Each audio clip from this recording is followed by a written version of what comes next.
लिखित में कोई वादा किया था? यदि वादा किया था तो उसका क्या हुआ? जिनको लगाना है गले उनको दुत्कार नहीं किया जा सकता है।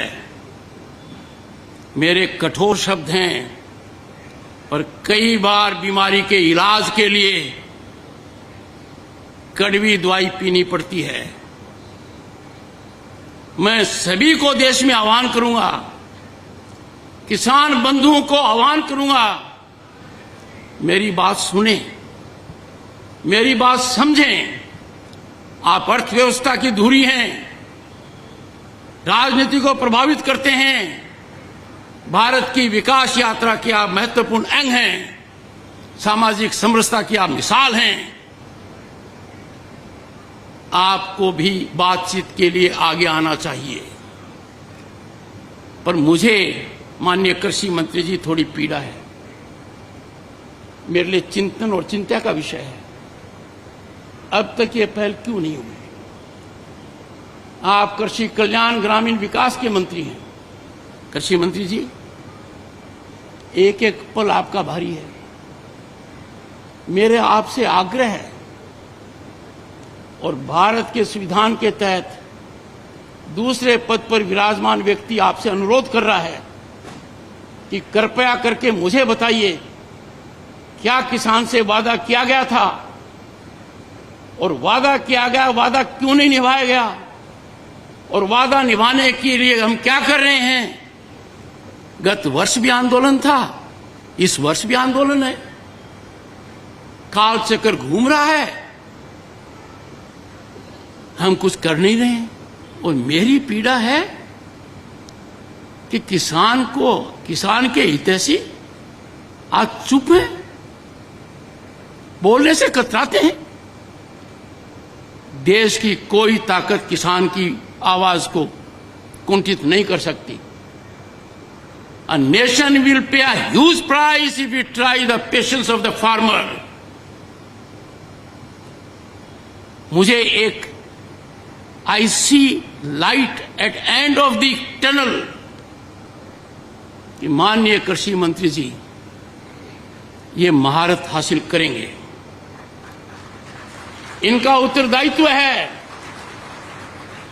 आप विभाग के कैबिनेट मंत्री हैं, कृषि कल्याण के और ग्रामीण विकास के।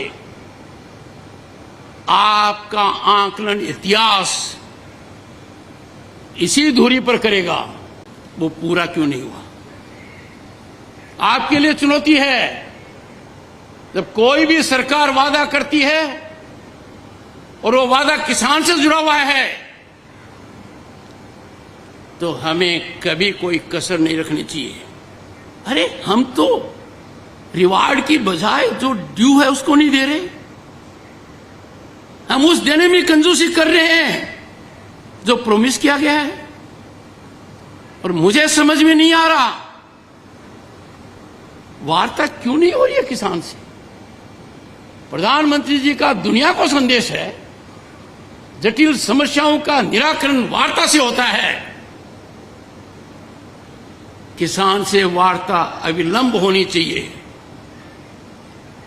और हमें सबको जानकारी होनी चाहिए कि क्या किसान से कोई वादा किया गया था। माननीय कृषि मंत्री जी, आपसे पहले जो कृषि मंत्री जी थे, क्या उन्होंने लिखित में कोई वादा किया था? यदि वादा किया था तो उसका क्या हुआ?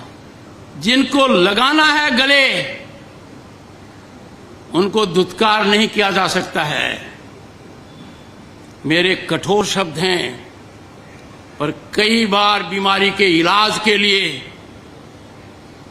कड़वी दवाई पीनी पड़ती है। मैं सभी को देश में आह्वान करूंगा, किसान बंधुओं को आह्वान करूंगा, मेरी बात सुने, मेरी बात समझें। आप अर्थव्यवस्था की धुरी हैं, राजनीति को प्रभावित करते हैं, भारत की विकास यात्रा के आप महत्वपूर्ण अंग हैं, सामाजिक समरसता की आप मिसाल हैं।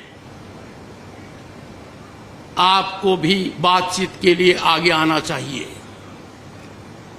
पर मुझे माननीय कृषि मंत्री जी, थोड़ी पीड़ा है, मेरे लिए चिंतन और चिंता का विषय है। अब तक ये पहल क्यों नहीं हुई? आप कृषि कल्याण ग्रामीण विकास के मंत्री हैं। कृषि मंत्री जी, एक एक पल आपका भारी है। मेरे आपसे आग्रह है और भारत के संविधान के तहत दूसरे पद पर विराजमान व्यक्ति आपसे अनुरोध कर रहा है कि कृपया करके मुझे बताइए, क्या किसान से वादा किया गया था और वादा किया गया वादा क्यों नहीं निभाया गया, और वादा निभाने के लिए हम क्या कर रहे हैं? गत वर्ष भी आंदोलन था, इस वर्ष भी आंदोलन है, काल चक्कर घूम रहा है, हम कुछ कर नहीं रहे हैं। और मेरी पीड़ा है कि किसान के हितैषी आज चुप है, बोलने से कतराते हैं। देश की कोई ताकत किसान की आवाज को कुंठित नहीं कर सकती। A nation will pay a huge price if we try the patience of the farmer. मुझे एक I see light at end of the tunnel कि माननीय कृषि मंत्री जी ये महारत हासिल करेंगे। इनका उत्तरदायित्व है, आप विभाग के कैबिनेट मंत्री हैं, कृषि कल्याण के और ग्रामीण विकास के। आपका आकलन इतिहास इसी धुरी पर करेगा। पूर्व उपराष्ट्रपति धनखड़ साहब क्या अब सोनिया गांधी, खड़गे जी, राहुल गांधी, प्रियंका गांधी से मुलाकात कर कोई नया फैसला लेने वाले हैं? क्या वो इंडिया गठबंधन में शामिल हो जाएंगे? क्या किसी राजनीतिक सफ़र में नई सफ़र का शुरुआत करेंगे? दर्शकों, सोशल मीडिया पे जो सवाल आ रहे हैं, जो जिस तरीके से लोगों के मन में जो सवाल आ रहा है और जो लोग सवाल पूछ रहे हैं, उसको देखकर ही मैं भी ज़रा सोचा पूछ ही लेता हूं कि क्या धनखड़ साहब कोई नई राजनीति का जो है आगाज़ करेंगे? क्या किसी नई पार्टी में शामिल हो जाएंगे? क्या मोदी सरकार से बदला लेने के लिए, या मोदी सरकार को डिफेंड करने के लिए, या मोदी सरकार से हिसाब किताब करने के लिए क्या उनमें कोई हिम्मत बची है? क्या वाकई में वो अपने हक के लिए, देश के लिए, संविधान के लिए, लोकतंत्र के लिए, क्या वो किसी राजनीतिक पार्टियों का या फिर नेताओं का क्या साथ लेकर या कुछ बदलाव करेंगे? दर्शकों, इस वीडियो में समझेंगे कि धनखड़ साहब को आगे करना क्या चाहिए। क्या उनके साथ नाइंसाफ़ी हुई? क्या उनके साथ बेईमानी हुई? क्या मोदी जी, अमित शाह जी ने खुल्लम खुल्ला उनका इस्तेमाल किया? संवैधानिक पद का जो है मर्यादा खो दिया? क्या उसका गलत इस्तेमाल किया? और यही वजह है कि जब उनके रास्ते से निकल गए थे, जब वो आगे बढ़ चुके थे, ईमानदारी के रास्ते पर आ गए थे, तब उनकी कुर्सी छीन ली गई। क्या ये धोखेबाजी है?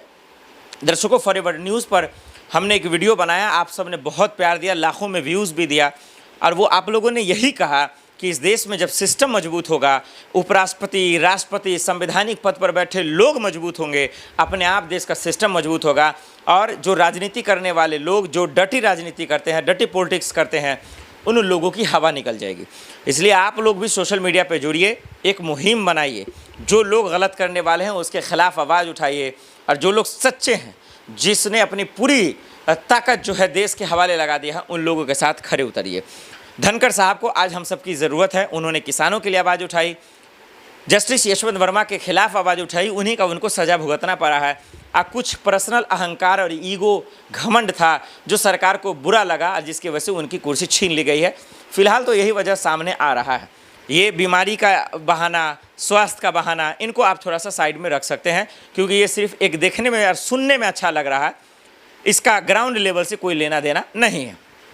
तो जब से उपराष्ट्रपति पद से इस्तीफा हुआ है, जब से उनकी कुर्सी छीनी गई है, 1-2 दिन तो पहले तमाशा वजह में चला कि वजह क्या है, किसके वजह से इस्तीफा हुआ, वगैरह वगैरह तमाम चीज़ें हम आपके सामने रख चुके हैं। ये बताने की अब ज़रूरत नहीं है।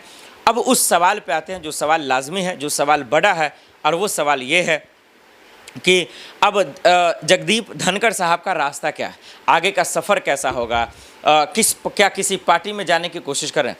2-3 तस्वीरों पे गौर फरमाना चाहता हूं आपका। दरअसल वो ये है कि एक तरफ वो इस्तीफ़ा देने से पहले, कुर्सी छोड़ने से पहले वो अरविंद केजरीवाल से मुलाकात करते हैं और खड़गे जी से, कांग्रेस अध्यक्ष खड़गे जी से मुलाकात करते हैं। तो लोगों सरकार का मानना है या सरकार का कहना है या सरकार का दरअसल ये अनुमान लगाना है, क्योंकि जैसा सोशल मीडिया पे चल रहा है कि ये तमाम वजह थी जिसे धनखड़ साहब को दरकिनार कर दिया गया, उनके हाथ से कुर्सी छीन ली गई। तो अब लोग यही सवाल कर रहे हैं कि क्या धनखड़ साहब कांग्रेस पार्टी में शामिल हो जाएंगे? क्या खड़गे जी से इसीलिए मिल रहे थे? क्या राहुल गांधी सोनिया गांधी से मिलेंगे या फिर आम आदमी पार्टी में शामिल हो जाएंगे या फिर बीजेपी छोड़ किसी गैर पार्टियों में शामिल हो जाएंगे? ये तमाम अहम सवाल है जिसका जवाब आधिकारिक तौर पे मेरे पास नहीं है, क्योंकि धनखड़ साहब ने ना इस्तीफे पर कुछ खुलकर अपना बयान दिया, ना प्रेस कॉन्फ्रेंस किया है और न ही कैमरे पर आकर वो बात बताना चाहते हैं जो बीजेपी से उनकी अनबन हुई है। एक लेटर लिखा, एक चिट्ठी लिखा और उसमें सिर्फ इतना ही है, भाई साहब जो दरअसल स्वास्थ्य के हवाले से कुर्सी वो छोड़ रहे हैं, इस्तीफा दे रहे हैं। लेकिन बीजेपी से क्या वो बदला ले पाएंगे? क्या उनको इंसाफ मिल पाएगा? आइए अब हम आपको बताते हैं उसके लिए धनखड़ जी को क्या करना चाहिए।